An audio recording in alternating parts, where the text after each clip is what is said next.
بسم اللہ الرحمن الرحیم۔ آج 20 جنوری 2016 کو ہمارے واٹس ایپ گروپ میں حافظ محمد عمران ساکن نارائن نگر گھاٹ کوپر ممبئی، ان کی جانب سے ایک سوال آیا ہے اور سوال پڑھنے کے بعد معلوم پڑتا ہے کہ یہ سوال ان سے کسی غیر مقلد نے کیا ہے، اور اس سوال کی آڑ میں وہ فقہ حنفی پر، امام اعظم ابو حنیفہ پر حملہ کرنا چاہتا ہے اور یہ باور کرانا چاہتا ہے لوگوں کو کہ دیکھیے فقہ حنفی میں کس قدر چھوٹ ہے اور فقہ حنفی کس طرح قرآن و سنت سے ٹکراتی ہے، لیکن انشاءاللہ الرحمن اس کا یہ مطلب اسے حاصل نہیں ہوگا، کیونکہ امام اعظم ابو حنیفہ کے اقوال، فتاوے، آپ کی رائے قرآن و سنت کا حاصل ہے، یہ ہمارا دعویٰ ہے اور اس کی دلیل کئی موقعوں پر ہم پیش کر چکے ہیں، اور انشاءاللہ آگے جب بھی فقہ حنفی پر اعتراضات ہوں گے، علماء اہل سنت و جماعت حنفی بریلوی کی جانب سے اس کے جوابات دیے جاتے رہیں گے۔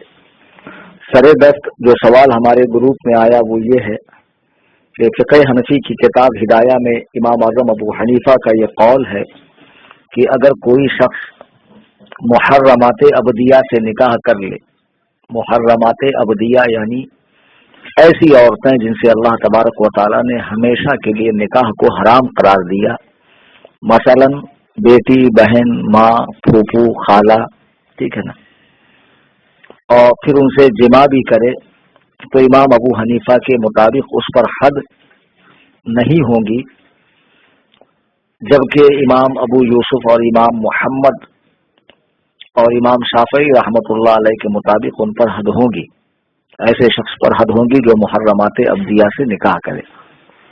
تو اور امام اعظم فرماتے ہیں حد نہیں ہوگی، گویا امام اعظم ابو حنیفہ نے قرآن و حدیث کی مخالفت کی۔ بڑے تعجب کی بات ہے کہ غیر مقلدین، یعنی یہ انگریزی مجتہدین، محققین یہ دعویٰ کرتے ہیں کہ ہم قرآن و سنت سمجھتے ہیں، لیکن بڑے افسوس سے ہمیں کہنا پڑ رہا ہے کہ ان کو حد اور تعزیر کا فرق نہیں معلوم۔ دیکھیے شریعت نے اجنبیہ کے ساتھ زنا کرنے والے کے لیے حد مقرر کی ہے، اجنبیہ کے ساتھ۔ محرمات یہ الگ مسئلہ ہے، اجنبیہ کا مسئلہ الگ ہے۔ تو اجنبیہ سے زنا کرنے والے کے تعلق سے شریعت میں جو حد ہے وہ رجم ہے، رجم یعنی پتھروں سے مارنا، اور ایک ہے جلد، جلد کہتے ہیں کوڑے سے مارنا۔ لیکن تمام غیر مقلدین مل کر صرف ایک حدیث ایسی پیش کر دے جس میں یہ ہو کہ کوئی شخص اگر محرمات سے نکاح کر لے اور ان سے جمع کرے تو اس پر یہ حد شریعت نے مقرر کی ہے۔ حد اس سزا کو کہتے ہیں جو قرآن و سنت سے واضح طور پر معلوم ہو۔ تو اجنبیہ سے زنا کرنے والے کے تعلق سے تو قرآن و حدیث میں حد موجود ہے، لیکن محرم سے نکاح اور زنا اور جمع کرنے والے کے لیے قرآن و سنت میں یہ حد واضح طور پر آئی نہیں ہے۔ تو امام اعظم کے نزدیک اسی لیے اس پر حد نہیں بلکہ اس پر تعزیر ہے۔ تعزیر اس سزا کو کہتے ہیں جو یا تو صحابہ کے عمل سے ثابت ہو یا قاضی اسلام حالات کو دیکھتے ہوئے کوئی کڑی سزا اس کے لیے مقرر کرے۔ تو امام اعظم نے اس کے تعزیر کا انکار نہیں کیا، بلکہ امام اعظم خود اس کے تعزیر کے قائل ہیں، ٹھیک ہے نا۔ اب مثلا اس کو یوں دیکھیں کہ ابو داؤد شریف کی ایک روایت ہے، حضرت برا کہتے ہیں کہ میں اپنے چچا کو ملا اور اس کے ہاتھ میں نے ایک جھنڈا دیکھا تو پوچھا کہاں کا ارادہ ہے؟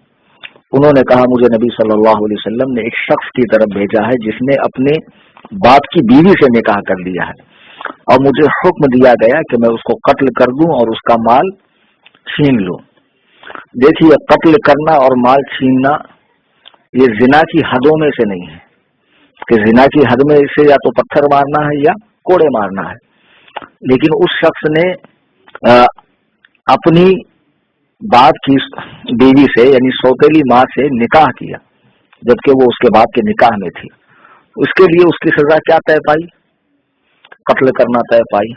تو امام اعظم کا مذہب بھی یہی ہے کہ ایسے شخص کو جو شریعت نے زانی کے لیے حد مقرر کی ہے اس حد سے بہت اونچی سزا یعنی اس کے لیے تعزیر کا حکم ہے کہ اسے قتل کر دیا جائے.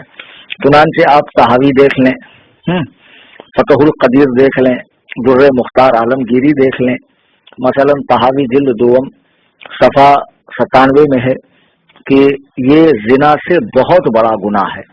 زنا تو اجنبیہ کے ساتھ منہ کالا کرنا بغیر نکاح کے یہ زنا ہوا، اور اپنی ہی محرمات سے جن سے اللہ تعالیٰ نے نکاح کو حرام قرار دیا ان کے ساتھ منہ کالا کرنا، نکاح کرنا، یہ تو زنا سے بہت بڑا گناہ ہوا.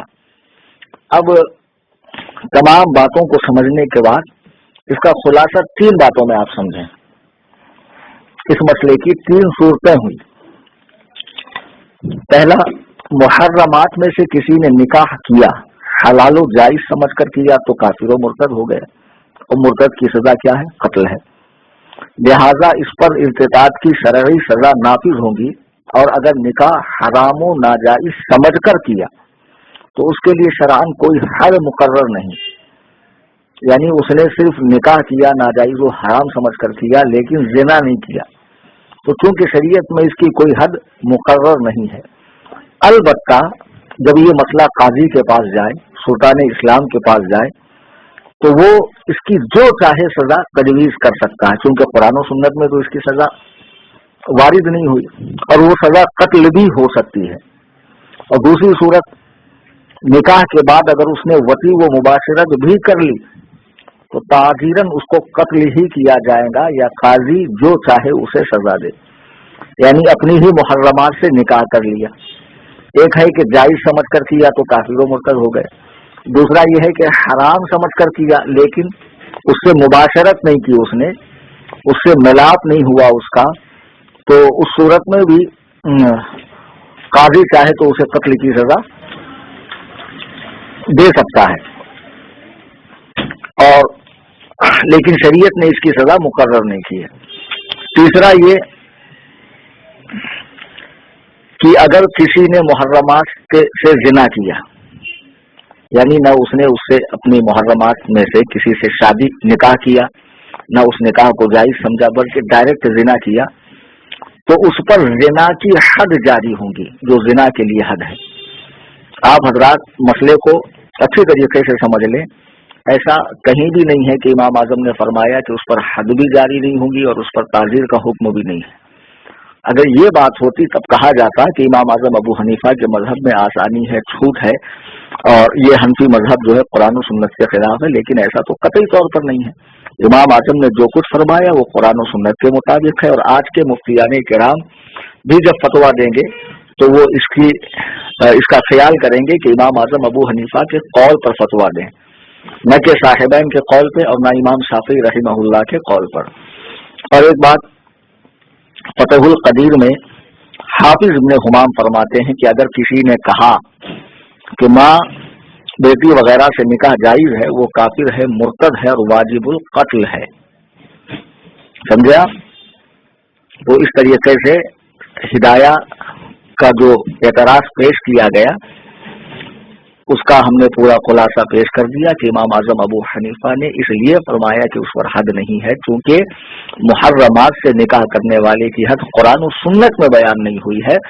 البتہ مذہب حنفی میں قاضی اپنے حالات کو دیکھتے ہوئے جو سزا بھی سخت سے سخت سزا اس کے لیے تجویز کرے گا وہ سزا اسے دی جائے گی. اب غیر مقلدین کو چاہیے کہ فقہ حنفی پر انگلی اٹھانے سے پہلے ذرا اپنے گھر کی خبر لیں. فقہ حنفی تو اتنی سخت فقہ ہے کہ جو حکم واضح طور پر قرآن و سنت میں بیان نہیں ہوا، امام اعظم نے اپنی خداداد صلاحیت سے اس مسئلے کو چٹکیوں میں حل فرما دیا، اور چونکہ حد تو قرآن و سنت کی جانب سے اس پر معلوم نہیں ہو رہی تھی تو امام اعظم ابو حنیفہ نے اس پر تعزیر کا حکم دیا. اور ثانیاً غیر مقلدین اپنے گھر کی خبر لیں. مولوی ثناء اللہ امرتسری اخبار اہل حدیث ایڈیشن ہے 1388 ہجری کا، اس میں صاف طور پر وہ لکھتے ہیں کہ دادی کے ساتھ پوتے کا نکاح جائز ہے اور اس کی حرمت منسوخ نہیں ہے. یعنی نص سے قرآن کریم اور احادیث متواترہ سے اس کا حرام ہونا معلوم نہیں ہوتا، اس لیے پوتا دادی سے نکاح کر سکتا ہے۔ یہ ہے غیر مقلدین کا مذہب۔ غیر مقلدین اپنے گھر کی خبر پہلے لیں، فقہ حنفی پر بعد میں اعتراض کریں، اور ہدایہ کی جو عبارت ہے وہ 100% درست ہے، اور امام اعظم کا یہ قول کیا کوئی بھی قول انشاءاللہ الرحمن قرآن و سنت کے خلاف کبھی نہیں پائیں گے، بشرطے کہ علماء کرام سے رابطہ کریں اور گہرائی سے بات کو سمجھیں۔ اللہ تبارک و تعالی علم و عمل کی توفیق عطا فرمائے، اور تا حیات مذہب حنفی و مسلک اہل سنت و جماعت یعنی مسلک اعلی حضرت پر استقامت عطا فرمائے۔